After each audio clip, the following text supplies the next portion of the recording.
Bienvenue dans le podcast Paroles d'Histoire, consacré à l'actualité des livres, de la recherche et des débats en histoire.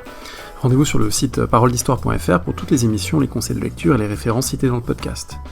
Aujourd'hui on parle du Moyen-Âge, une période qu'on n'associe pas forcément à l'esclavage, on a plutôt l'habitude de penser que l'esclavage antique a été remplacé par le servage médiéval. La réalité est un peu plus compliquée, c'est ce qu'explique Sandrine Victor dans cet entretien qui a été réalisé par Skype.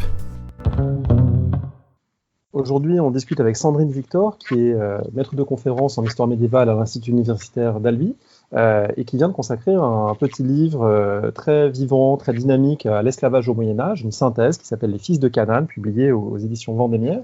Alors, on va parler de cet ouvrage. Pour commencer, je voulais vous demander quelle était l'origine de ce travail. Vous êtes historienne de la construction, de l'architecture, du bâtiment au Moyen-Âge. Est-ce que vous avez rencontré des esclaves sur les chantiers médiévaux? Est-ce que c'est ça qui vous a amené à cette question? Est-ce que c'est plus largement une interrogation sur cet esclavage médiéval qui n'est pas toujours au premier plan dans les travaux sur le Moyen-Âge? D'abord, bonjour.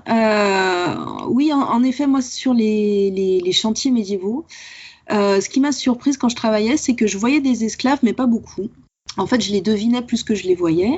Et donc, j'essayais de les pister. Alors, moi mon champ de prédilection, c'est la Catalogne. Et la Catalogne est quand même connue pour avoir été une plateforme d'un grand marché d'esclaves. Et j'étais surprise sur les grands chantiers, à Gérone, en particulier celui de la cathédrale, celui des fortifications, de voir très très peu d'esclaves, voire pas du tout.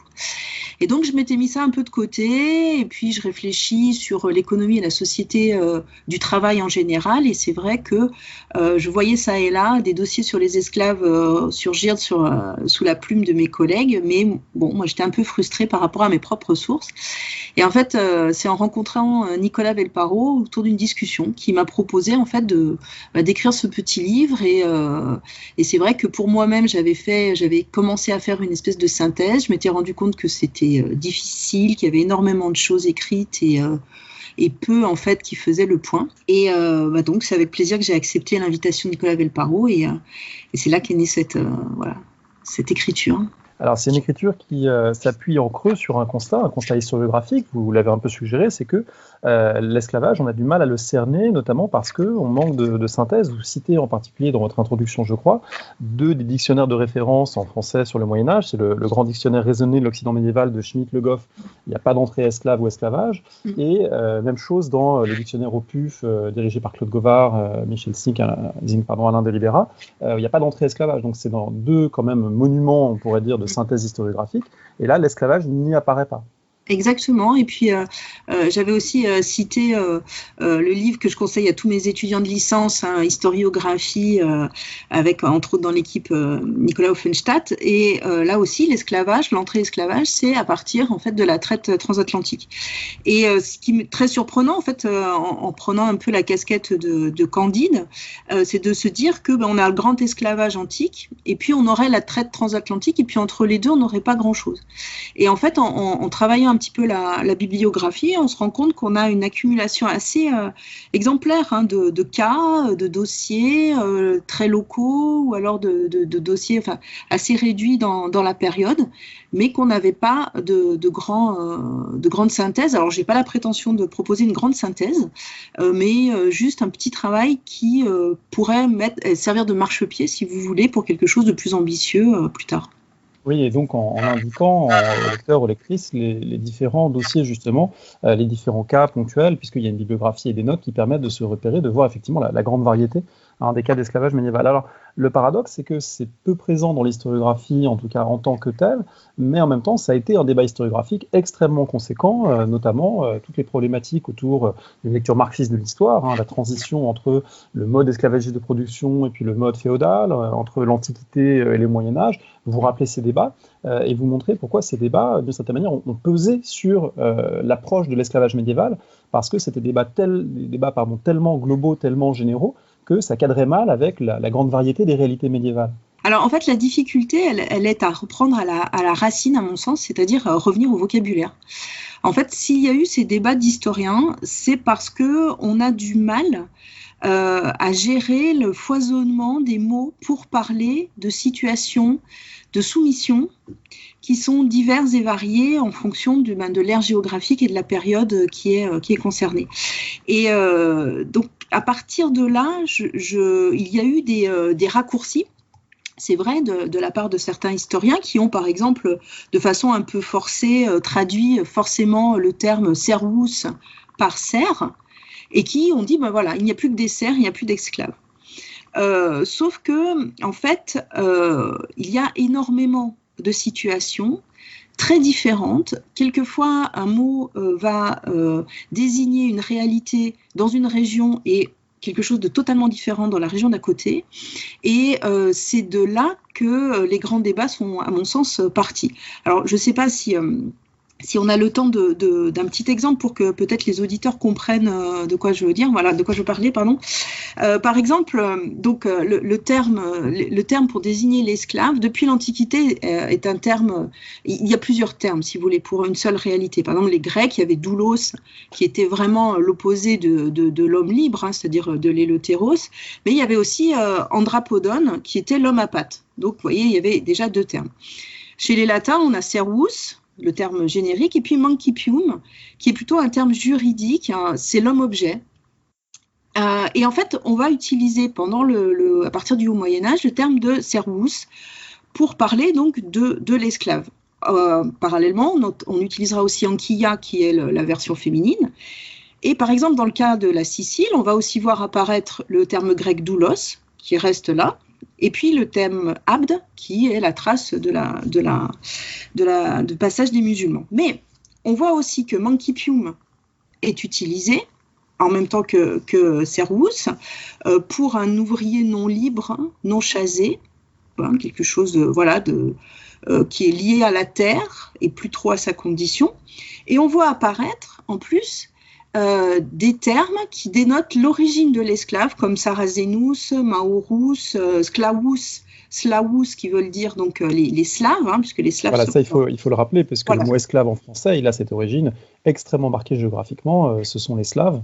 Exactement, ce sont les Slaves, et donc c'est bien la preuve que, et ça peut-être on en reparlera plus tard, qu'au départ, c'est pas une question de couleur, hein, l'esclave n'est pas forcément l'esclave noir tel qu'on l'a en tête pour la traite transatlantique, hein, l'esclave est d'abord, au départ, quelqu'un plutôt de l'Europe du Nord ou de l'Europe centrale. Bon, alors avec tous ces termes, si vous voulez, on désignait plus ou moins l'esclave, et puis on a commencé à utiliser d'autres termes qui, au départ, ne concernaient pas les esclaves et qui ont fini par les réduire. C'est par exemple rustici, villani ou agricultores. Et donc, en fait, on va voir qu'un seul mot peut désigner plusieurs réalités. Par exemple, donc, servus, c'est à la fois l'esclave marchandise, mais c'est aussi quelqu'un de non libre en état de suggestion, c'est-à-dire vraiment un serf. Mais aussi, on va voir apparaître donc le mancipium qui va être utilisé pour un cerf chasé. Donc en fait, c'est cette espèce de flou qui a posé problème. Et donc une génération d'historiens a utilisé des termes un peu vagues de non libre, de dépendant, parce qu'en fait, au final, on ne savait plus trop de quoi on parlait. Alors qu'il me semble que l'important, c'est déjà se poser la question à la base. Qu'est-ce que l'esclavage ? Et c'est comme ça qu'on va pouvoir plus le repérer. Pour prolonger sur ces termes et leur ambiguïté, vous évoquez aussi le terme de vilain, qui n'a par exemple pas le même sens en Angleterre, en Normandie, en France continentale. Ça désigne d'une certaine manière de toute façon quelqu'un qui travaille la terre, mais pas avec les mêmes statuts exactement. Exactement, il y a le problème de traduction. On pourrait aussi citer le cas italien de famulus, qui est en fait quelqu'un en situation d'infériorité. Mais qu'est-ce que ça veut dire ? Est-ce que c'est une dépendance ? Est-ce que c'est une infériorité parce que esclavage ? Et puis on a aussi des termes qui vont se compléter. On le trouve beaucoup dans le domaine valencien. Par exemple, on va trouver des formules, surtout chez les notaires, de servus, captivus et sclavus. Donc on a les trois qui montrent bien que les trois termes sont différents, mais qu'ils ne se complètent pas exactement, qu'ils se chevauchent parfois, donc c'est un petit peu la difficulté au départ. Autre difficulté, et vous la pointez dans votre travail, c'est le fait que, évidemment, le millénaire médiéval a sa propre dynamique, a ses propres transformations, et qu'évidemment, il recouvre des réalités géographiques très différentes. Alors sur, d'abord, les transformations temporelles, il y a une période pour laquelle il n'y a aucun doute sur l'existence d'esclaves, c'est la période du Haut Moyen-Âge, puisque vous vous rappelez que les codes de loi barbares accorde une énorme importance à la question des esclaves, justement parce que le monde romain est en train de se désorganiser, donc il faut fixer les règles, il faut fixer les droits sur la propriété humaine, et du coup, il y a une part considérable de ces textes visigothiques, lombards, francs, qui sont consacrés au statut des esclaves. Exact. En fait, l'Antiquité, la Méditerranée latine, c'est un monde d'esclaves. C'est une société esclavagiste. Et puis, on passe de cette société esclavagiste à une société à esclaves. Donc, en fait, il y a toute une population qui reste de l'Antiquité, mais qui va être absorbée par des sociétés qui pratiquaient de toute façon l'esclavage également. Donc, on a tous ces codes, en effet, qui nous disent que l'esclavage était pratiqué, réglementé, encadré, etc. Et puis, il faut mettre ça aussi parce que, donc, justement, dans les débats historiographiques, on a fait de l'âge carolingien souvent une bascule entre un monde où il y aurait des esclaves et puis un monde où l'esclavage s'adoucit, on passerait vers des serfs, et donc une autre dépendance, etc. Ça, il faut quand même le mettre en relation avec ce qui se passe de l'autre côté de la Méditerranée. Au 8e siècle, il y a l'islam qui apparaît, qui est très dynamique et qui est grande pourvoyeuse d'esclaves aussi. Donc, les origines, en fait, des esclaves consommés changent, mais l'esclavage en tant que consommation, elle, reste. Pour parvenir à cerner l'esclavage, vous le suggérez, c'est évidemment difficile, mais en même temps, il faut arriver à une définition peut-être en trouvant le plus petit dénominateur commun, c'est à la fois cette privation de liberté, c'est l'absence de personnalité juridique, et puis c'est aussi le fait d'être possédé, de pouvoir être acheté et vendu, et ça existe pendant tout le millénaire médiéval, sous des formes différentes, dans des lieux différents, mais ça se différencie malgré tout d'autres formes de dépendance et du servage que l'on peut caractériser. Et un des points qui m'intéressait en vous lisant, c'est la manière dont vous montrez que le servage, d'une certaine façon, il peut impliquer des personnages, il peut impliquer des acteurs proches de la même société, alors que l'esclavage implique sans doute une forme d'altérité. On peut réduire au néant juridique, au néant presque existentiel, quelqu'un qui vient d'une autre société, qui est l'étranger, et que le serf, celui qui est attaché à la terre, celui qu'on fait travailler dans des formes de dépendance, finalement c'est le même, hein, c'est le paysan russe pour le propriétaire russe, après d'ailleurs à l'époque moderne, ou c'est le paysan d'Europe du Nord vis-à-vis de son seigneur, mais en revanche l'altérité est peut-être une des conditions de cette domination absolue qu'est l'esclavage. Oui, tout à fait. En fait, c'est vrai que l'esclavage, c'est à la fois un système de domination, un système de pouvoir. Le droit définit la façon de consommer l'esclave, comment on réduit une personne en esclave. Mais une des caractéristiques en effet de l'esclave, c'est que le possédant nie complètement l'humanité de l'autre et va externaliser l'esclave par rapport à la société consommatrice. Donc c'est vraiment... alors pourquoi il fait ça? Parce que l'esclave est supposément incomplet. Hein, donc il n'est pas comme nous parce qu'il n'est pas complet. Alors les premiers textes, par exemple sous la plume de saint Paul, on voit une suspicion en fait l'esclave est légèrement déficient mental, donc on a besoin de l'externaliser. C'est l'autre, et c'est pour ça qu'en effet le serf n'est pas un esclave parce que le serf c'est celui de la propre société qui va le consommer, l'utiliser, mais c'est aussi pour cela que l'esclavage pour dette est un des premiers esclavages à disparaître en fait dans les faits, parce que l'esclavage pour dette, l'esclave qui est réduit pour des causes économiques comme cela, ne va pas pouvoir être consommé par sa propre société. Il va y avoir un problème. Ça fait partie aussi en fait des restrictions de la réduction en esclavage. Alors les restrictions, ce ne sont pas des restrictions morales, ce sont vraiment des restrictions religieuses. On ne réduit pas en esclavage quelqu'un de sa propre religion, c'est co-religionnaire, même si dans les faits, on voit bien que là, on va parfois un petit peu jouer avec les limites, parce qu'il faut bien différencier en fait le producteur d'esclaves, le capteur, l'intermédiaire et l'acheteur. Et donc celui qui va consommer. Et l'intermédiaire, en fait, parfois, par exemple, je pense aux Bogomiles qui sont chrétiens, on va avoir des intermédiaires chrétiens qui, somme toute, ne le possèdent jamais vraiment, ne sont que des maquignons d'hommes, au final.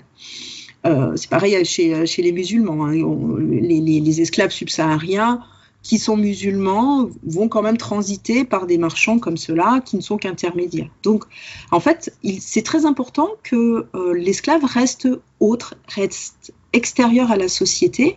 Et cette marginalisation sociale, elle va aussi se traduire dans la vie, la condition de l'esclave, c'est-à-dire qu'on va on va rejeter son passé, on va rejeter ses liens de parenté, on va rejeter son nom, et on va lui interdire de recréer des liens avec la société d'accueil, c'est-à-dire qu'il n'aura pas le droit de franchir cet isolement social qu'on lui impose. Souvent, on voit des interdictions aux esclaves de se réunir, de jouer ensemble, de boire ensemble. De se marier parfois. De se marier souvent, même si ça a tendance vers le bas Moyen-Âge à être un peu plus souple. Et ben, par exemple, voilà, les femmes esclaves, on interdit aux maîtres de les prostituer. C'est pas de la morale, c'est souvent parce que le lien de chair peut être en fait au final un attachement.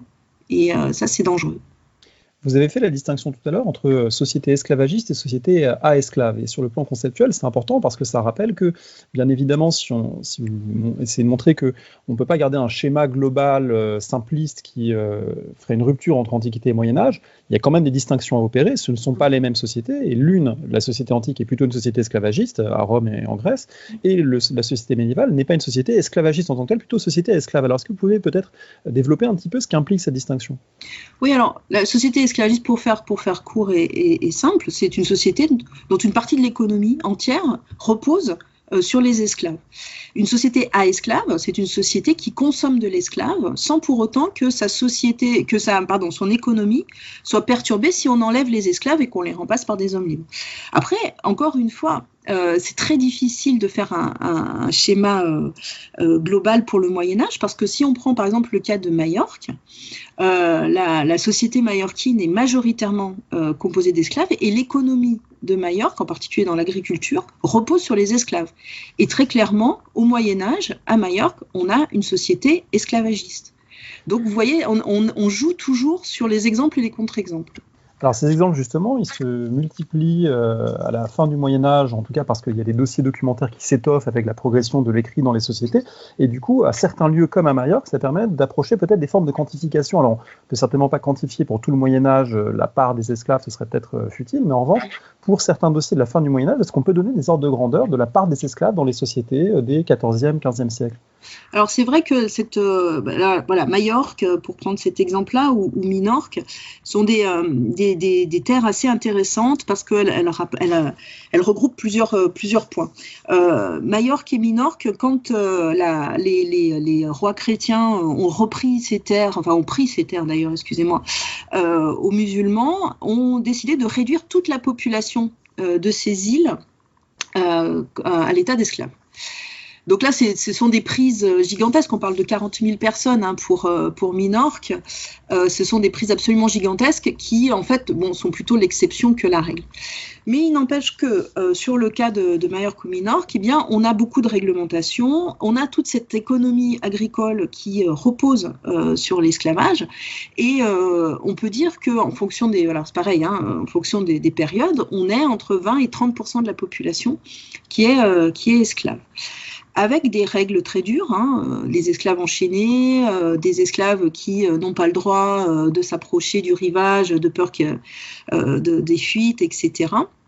Mais qui vont en fait, comme en plus Majorque et Minorque sont des points d'ancrage pour les pirates et les corsaires méditerranéens, et bien en fait ce sont des plateformes, vraiment des endroits où on vend, on consomme, on achète de l'esclave pendant tout le Moyen-Âge. Alors là, on voit aussi un des apports, à mon avis, de votre travail, c'est de replacer la Méditerranée médiévale et d'autres lieux aussi au cœur de l'étude, puisque quand on présente le Moyen-Âge, souvent, moi, quand je fais lire à mes étudiants une introduction au Moyen-Âge, souvent je leur fais lire le livre de Jérôme Bachet, La civilisation féodale, qui insiste beaucoup justement sur un déplacement du centre de gravité vers le nord, l'est de l'Europe, et que la Méditerranée, finalement, devient un peu secondaire. Et c'est vrai que longtemps dans l'historiographie, si on prend le Moyen-Âge, mettons de Georges Duby, c'était un Moyen-Âge qui était un Moyen-Âge continental, qui était un Moyen-Âge rural et continental. Et là, vous remettez la Méditerranée et les interactions méditerranéennes au cœur de l'étude pour montrer qu'il y a une géographie de l'esclavage médiéval et que ça passe notamment, pas seulement, mais notamment par certaines plaques tournantes méditerranéennes. Alors, est-ce qu'on peut peut-être les présenter comme ça quelques-uns des points de cet esclavage, des axes, des lieux, des routes de l'esclavage médiéval ? Bien sûr. Et alors, peut-être même justement le dossier de l'esclavage permet de faire prendre tout ça à contre-pied, puisqu'on part d'un esclavage qui est plutôt continental et il va reglisser vers la Méditerranée. En fait, pour le haut Moyen-Âge, les grandes plaques tournantes sont d'abord au nord, en particulier Verdun, qui est vraiment le marché d'esclaves de la période carolingienne. Parce que, en fait, Verdun est au carrefour de nombreuses routes, donc des routes du Nord, puisque les grands producteurs d'esclaves du Haut Moyen-Âge, ce sont les sociétés scandinaves. On connaît la réputation par exemple, donc des Suédois, qui deviennent donc les Varegs quand on se déplace à l'ouest, ou des Islandais. Même si on pourrait discuter ça, parce qu'ils consomment beaucoup d'esclaves, mais en même temps, c'est une société qui facilite la libération d'esclaves, le rachat d'esclaves. Et donc, en fait, on voit des routes qui partent beaucoup de Russie, qui descendent donc justement grâce aux Varegs par la plateforme qui va être créée, qui est Novgorod, jusqu'à donc l'Empire byzantin, la Crimée, qui va aboutir à un autre grand carrefour qui est Ityl. Et là, donc, on voit que ce sont des axes qui partent du nord. Donc, on a plutôt un déplacement des populations asservies qui vont du nord au sud. Au sud, on trouve les consommateurs. Et puis ensuite, donc, ça, on pourrait avoir ça jusque grosso modo au 10-11e siècle. Bon, là, on a aussi le rôle de Venise, Marseille, Gênes, Barcelone, qui vont se charger, une fois que les esclaves donc, sont produits au nord, de ensuite les commercer au sud. Et à partir donc du 8e siècle, avec l'arrivée des musulmans sur le marché, eh bien, ces villes, ces ports vont aussi faire le mouvement inverse, c'est-à-dire qu'ils vont monter les populations prises au sud, donc Afrique du Nord et puis Afrique noire, vers le nord.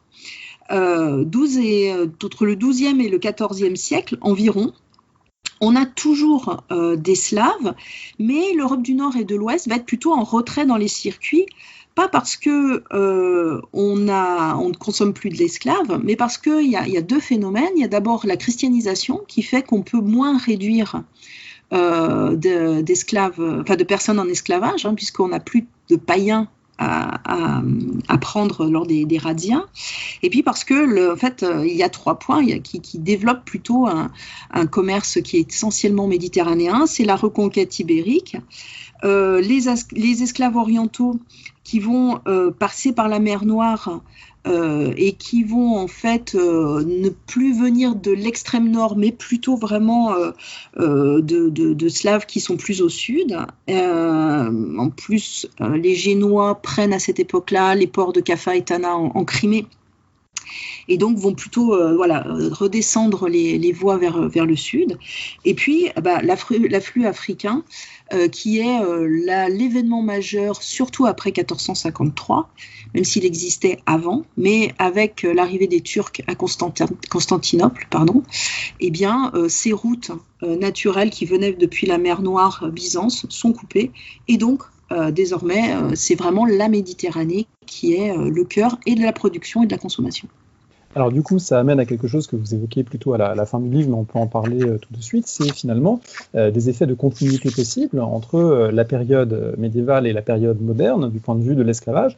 La traite n'apparaît pas subitement toute armée au XVIe siècle, mais ça s'inscrit aussi dans la continuité de pratiques antérieures, notamment depuis la péninsule ibérique, où vous montrez que c'est très largement admis et normalisé que l'esclavage, finalement, est une réalité tout à fait ordinaire, aussi bien au Portugal, dans les royaumes espagnols, ensuite l'Espagne des rois catholiques. C'est quelque chose qui a une réalité assez banale et qui, du coup, va pouvoir ensuite se déployer vers le Nouveau Monde. Et puis, avec évidemment la présence portugaise en Afrique, que finalement, il y a des interactions entre les formes médiévales et les formes modernes d'esclavage qu'on peut repérer. Oui, tout à fait, parce que donc c'est vrai qu'avec la chute de Constantinople, donc il y a cet afflux de Noirs d'Afrique qui s'accèdent s'accélère, qui était déjà là depuis le 9-10e siècle, mais surtout il s'accélère parce que justement les Portugais désormais vont inonder les marchés occidentaux par la voie atlantique. Ils vont faire le tour, eux, ils vont pas passer par les voies classiques qui étaient tenues par les musulmans. Et donc, en fait, de cette péninsule ibérique, avec la puissance des bateaux catalans, avec toute la force aussi des musulmans qui ont toujours inondé la Méditerranée de ces hommes, eh bien, on a cette situation qui est assez classique de consommer de l'homme et de dominer l'homme. Il faut aussi ne pas être naïf par rapport à la lecture de la traite atlantique, c'est-à-dire qu'à l'époque moderne, les sociétés qui ont commis la traite, c'était des sociétés qui, de toute façon, admettaient l'idée d'esclavage. On a déplacé, on ne l'avait plus sous le nez, mais pour autant, c'est des sociétés qui ont toujours validé. Ça faisait partie des cadres à la fois juridiques et mentaux de cette société. Alors, les esclaves présents donc dans l'Occident médiéval, pour y revenir, ce sont des esclaves qui travaillent. Vous le montrez, ils ont des activités économiques très variées. Et là aussi, peut-être une des sources des malentendus historiographiques sur les débats de la présence, disparition, passage de l'esclavage au servage, c'est que beaucoup les ont cherchés dans les campagnes et ont cherché à savoir si les ruraux du Moyen-Âge central étaient les descendants des esclaves de l'Antiquité, mais ils sont présents dans les campagnes en partie, ils sont aussi beaucoup présents en ville, beaucoup présents dans différentes activités extrêmement variées. Donc, c'est quelque chose qui fait partie des réalités sociales médiévales, y compris dans des métiers relativement ordinaires. C'est pas seulement de puissantes élites qui possèdent des esclaves, mais ça peut être un artisan moyen d'une ville italienne qui peut avoir 1 ou 2 esclaves pour l'aider dans son échoppe de tannerie ou de cordonnerie. Autrement dit, on va trouver cette réalité de façon assez transversale dans les sociétés urbaines. Exactement, en fait, on trouve des esclaves partout. Donc évidemment, dans les mines, dans l'industrie, dans l'artisanat, on les trouve dans le monde agricole, ça c'est évident, et c'est vrai ce que vous soulevez, c'est qu'on les a trop cherchés à la campagne et on a négligé la ville. Par exemple, un des effets de ce qu'on disait il y a quelques minutes, c'est-à-dire l'arrivée massive des Noirs africains sur le marché des hommes au XVe siècle. Eh bien, c'est que le cours, le prix, la valeur de ces hommes s'est effondré.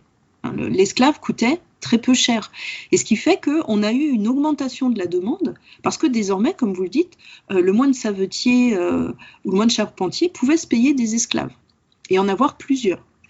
Il était de bon ton d'avoir des esclaves, des esclaves noirs qui, au départ, c'est vrai que vous remettez au XIIe siècle, un esclave noir, c'était encore quelque chose d'un peu étonnant, qui détonnait dans les rues du nord des rives méditerranéennes.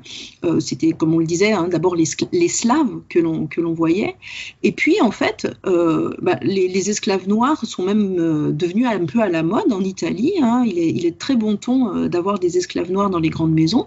On a par exemple la trace de courrier envoyé par Isabelle Estée qui cherche une petite esclave noire pour assortir avec un esclave noir qu'elle a déjà, et donc elle décrit la couleur de peau qu'elle cherche pour que ce soit bien assorti.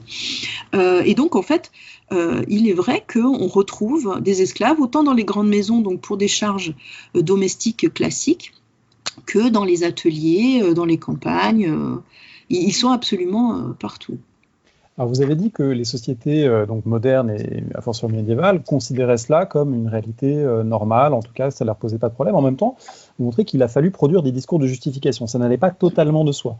Et en particulier pour des sociétés chrétiennes qui pouvaient postuler que malgré tout le salut était offert à tout le monde, y compris aux esclaves qu'on baptisait dans un certain nombre de cas. Donc il y avait quand même des contradictions qu'il fallait arriver à gérer. Alors il y a des discours qui permettent de gérer ces contradictions, des discours en particulier augustiniens, hérités de Saint-Augustin, sur l'esclavage comme marque du péché, finalement, et puis d'autres discours, y compris scolastiques au XIIIe siècle, où on va s'emparer de la question de la liberté, et puis à travers elle, en creux, on peut voir se dessiner aussi peut-être un certain rapport à l'esclavage. Oui, alors en effet, il a fallu justifier dès le départ l'utilisation des esclaves. Par exemple, Thomas d'Aquin reprend beaucoup de notions levées déjà par Aristote. On est esclave par nature. Certains hommes naissent pour servir les autres et c'est naturel, si vous voulez. L'Église, en fait, est tiraillée entre deux choses, entre l'ordre social qu'il faut respecter absolument et puis la morale chrétienne. Qui voudrait qu'on libère les esclaves. Alors, d'autant qu'elle elle-même possède des esclaves, et il y a des monastères, des clercs qui ont des esclaves, ce qui est une contradiction peut-être compliquée. Ben voilà, c'est pour cela qu'on a dû justifier tout ça. Paul écrivait quand même, donc l'Église est revenue sur certains écrits de Paul, mais il permettait même de réduire certains chrétiens en esclavage, parce que pour Paul, eh bien, c'était naturel d'être esclave. Et c'est vrai qu'il va falloir attendre Augustin pour lire l'esclavage comme conséquence du péché originel. Et ça, on va le lire absolument pendant toute la période. Isidore de Séville, c'est la faute, etc., etc.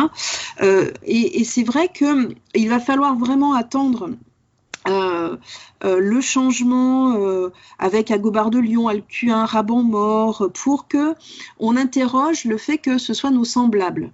Et qu'il y a quelque part, Alcuin en particulier, mais qu'il y a quand même une certaine injustice à tout cela.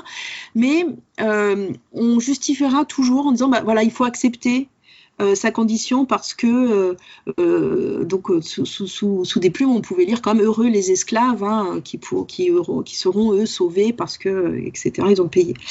Alors cette question-là évidemment elle se pose pour la morale chrétienne, mais c'est exactement la même chose pour le Talmud, la Torah, le Coran. Les grandes religions ont dû justifier la réduction en esclavage. Certains, donc par exemple dans le Coran, il y a quand même de tradition dans la péninsule arabique d'utiliser des esclaves avant donc l'arrivée de Mahomet, et en fait il va reprendre cette tradition dans le Coran, et il va expliquer qu'il y a des différences, maître, esclave, homme, femme, croyant, incroyant, et que c'est l'ordre des choses. Alors, ces justifications de l'esclavage, elles sont d'autant plus possibles et prégnantes qu'en même temps, ces monothéismes ménagent des marges d'affranchissement, des cas de figure dans lesquels un esclave peut être affranchi. Et du coup, c'est aussi ça qui permet au système de perdurer, c'est que l'esclavage n'est pas toujours conçu comme une condition permanente qui se transmet de génération en génération. Mais il y a aussi des formes d'affranchissement, vous le montrez, alors avec des effets très variés dans le temps, puisque à la deuxième, troisième génération, parfois, ça reste une trace, ça reste une origine servile qui est marquée, mais malgré tout, ça permet au système aussi de perdurer ces jeux, ces marges de jeu sur le statut dans le temps. Oui, c'est ça. C'est que là aussi, c'est une différence entre la société esclavagiste et la société à esclaves. La société esclavagiste, on a quand même ces images d'élevage d'esclaves dans les ergastules. On va vraiment. Là, il n'y a pas de reproduction de l'esclave par le mariage, par l'enfantement, etc. Donc, il faut faire l'esclave. C'est pas une reproduction biologique, c'est une reconstitution par l'achat, par la capture, une reconstitution des stocks plutôt qu'une reproduction biologique d'une classe servile. Ça, c'est une vraie distinction. Exactement. Et en fait, c'est vrai que pour l'esclave, il y a des possibilités d'affranchissement, les possibilités légales que sont le rachat. On peut se racheter. Je vous parlais des sociétés du Nord scandinaves, où en fait, il est assez facile de se racheter pour services rendus, par exemple, ou choses comme ça. Et puis, l'affranchissement se fait de plus en plus, même s'il n'est pas aussi simple que ça. Parce que on a, donc ça s'appelle la manumissio, on peut avoir une manumissio totale, en effet, mais en général, on a une manumissio cum obsequio, c'est-à-dire avec un engagement, et on continue à servir son maître pour une période donnée, qui peut aller jusqu'à 10 ans, voire jusqu'à la mort du maître. Et la situation d'un affranchi n'est pas forcément...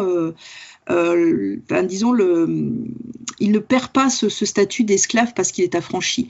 Par exemple, les femmes esclaves qui ont été affranchies, c'est souvent le cas quand par testament le maître affranchit son esclave, eh bien, ces femmes-là se retrouvent avec juste un prénom.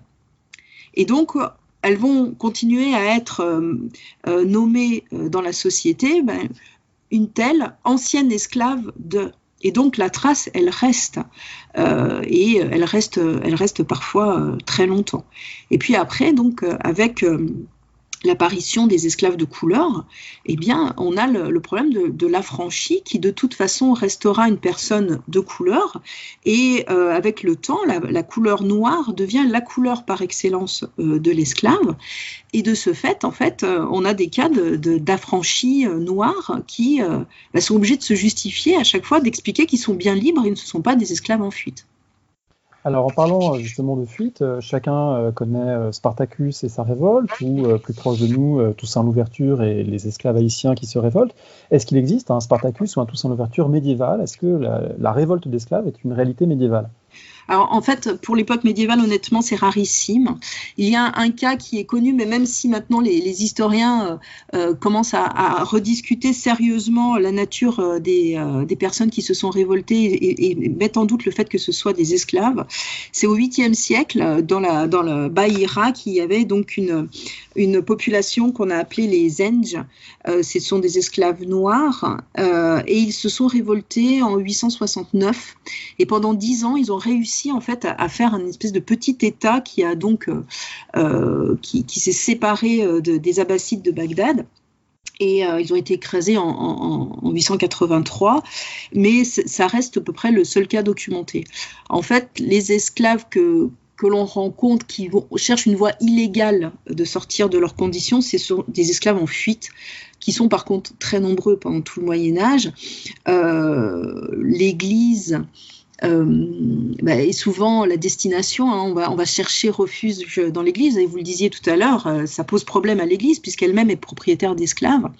Et bien souvent, donc, les églises, les prêtres vont rendre les esclaves aux maîtres en leur faisant promettre, par contre, de ne pas les punir outre mesure.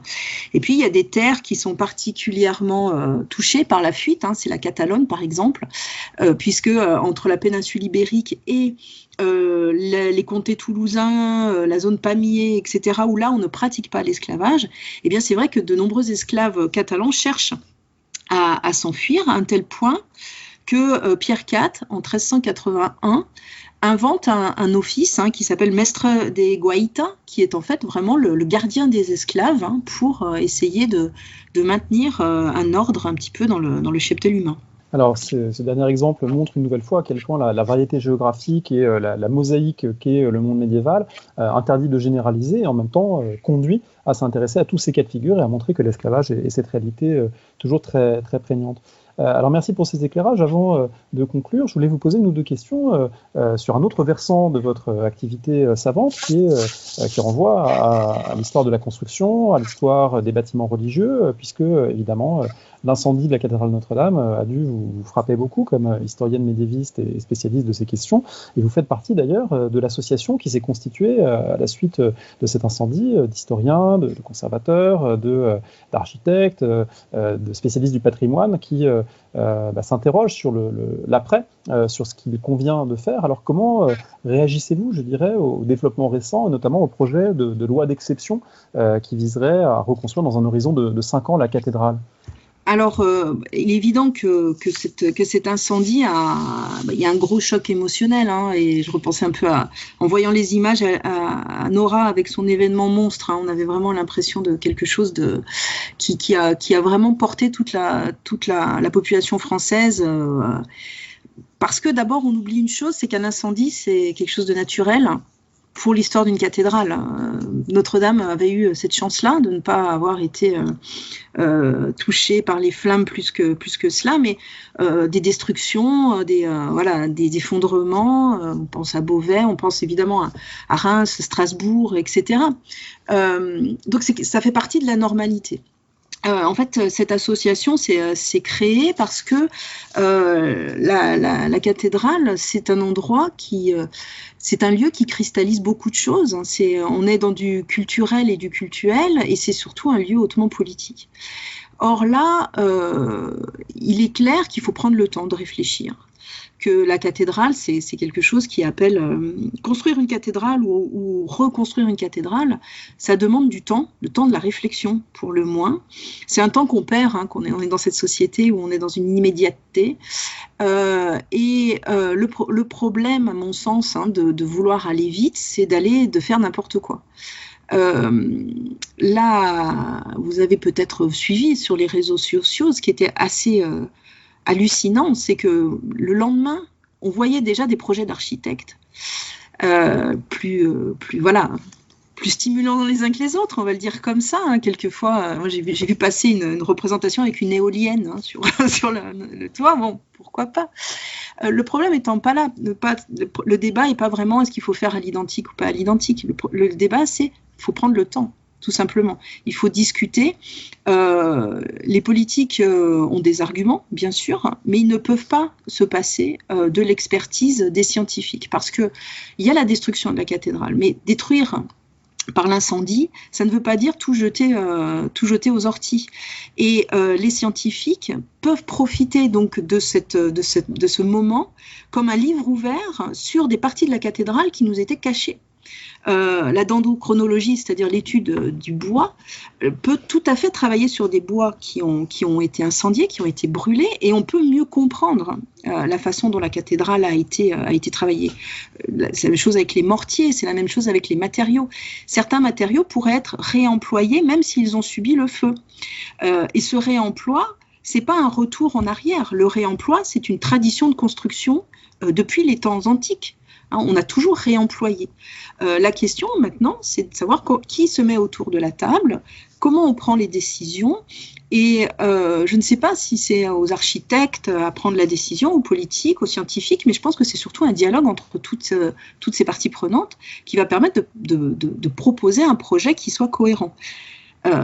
Ça n'engage que moi, mais là encore, je ne suis pas pour. On a deux camps, ceux qui veulent faire quelque chose de nouveau, et puis ceux qui veulent refaire à l'antique, à l'ancienne, comme c'était avant, etc. Voilà, sachant que le comme c'était avant n'est pas spécialement médiéval, puisque c'est le avant de Viollet-le-Duc au 19e. Exactement, c'est le avant comme les gens imaginent le Moyen-Âge. Donc déjà, pourquoi cette date-là? Pourquoi pas alors reconstruire la cathédrale de 1340 plus que de 1620? Enfin, pourquoi ce choix-là? Parce que c'est le choix que les Parisiens et le monde entier connaissent sur les cartes postales. Mais la question, c'est plus que de savoir s'il faut faire évoluer ou pas évoluer. C'est que la cathédrale, à mon sens, on ne la refait pas comme héritière d'un passé. En 2019, quoi qu'on fasse, quoi qu'on veuille faire, en fait, dans l'histoire de Notre-Dame de Paris, il y aura un incendie qui aura détruit la toiture et la flèche. On a beau faire. Et donc, pour les historiens du XXIIIe siècle ou du XXXe siècle qui étudieront Notre-Dame de Paris, ils sauront qu'en 2019, il y a eu cet incendie. Alors maintenant, qu'est-ce qu'on donne aux générations futures ? Quelles traces on laisse de cet incendie de 2019, tout en sachant que maintenant, les nouvelles lois de protection du patrimoine imposent que toute restauration est à la fois visible et réversible. Donc, ce n'est pas quelque chose non plus qui est totalement figé dans le temps, et c'est quelque chose qui pourra être retouché peut-être dans 100 ans quand on dira mais qu'est-ce que c'était, qu'est-ce qu'ils ont fait, c'est n'importe quoi. Mais c'est toujours le problème c'est une question de temps. Alors on le voit, on continuera longtemps, je pense, à débattre de ces questions. Merci beaucoup pour ces éclairages. Est-ce que pour terminer, vous auriez un conseil de lecture que vous voudriez partager avec les auditrices et les auditeurs du podcast ? Alors, conseil de lecture, pour revenir sur l'esclavage, j'avais pensé à deux lectures, parce qu'il y avait deux travaux deux séries d'études qui étaient très bien. C'était les travaux d'Olivier Grenouillot, et en particulier Qu'est-ce que l'esclavage, une histoire globale qui a été publiée en 2014. Et puis un peu avant, il y avait eu les travaux de Fabienne Guilaine et Salah Trabelsi, Les esclavages en Méditerranée, qui avaient été publiés par la Casa Velasquez en 2012. et qui me semble tout à fait intéressant pour plonger un petit peu plus dans le sujet. Et puis, si je peux me permettre, puisqu'on a parlé un peu de Notre-Dame de Paris, moi je conseillerais un ouvrage qui me tient beaucoup à cœur, parce que c'est, à mon sens, quelqu'un qui a beaucoup travaillé sur le bâtiment et qui a vraiment amené un regard nouveau. C'est Bâtir au Moyen-Âge de Philippe Bernardi, qui a maintenant une dizaine d'années et qui éclaire vraiment la vie du chantier, autant dans l'aspect social, économique et technique.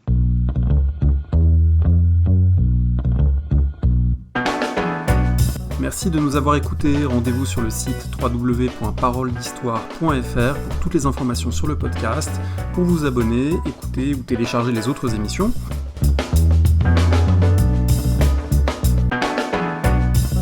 La discussion se poursuit aussi en ligne, notamment sur Twitter. Vous pouvez poser des questions @paroledist et à bientôt pour un prochain épisode.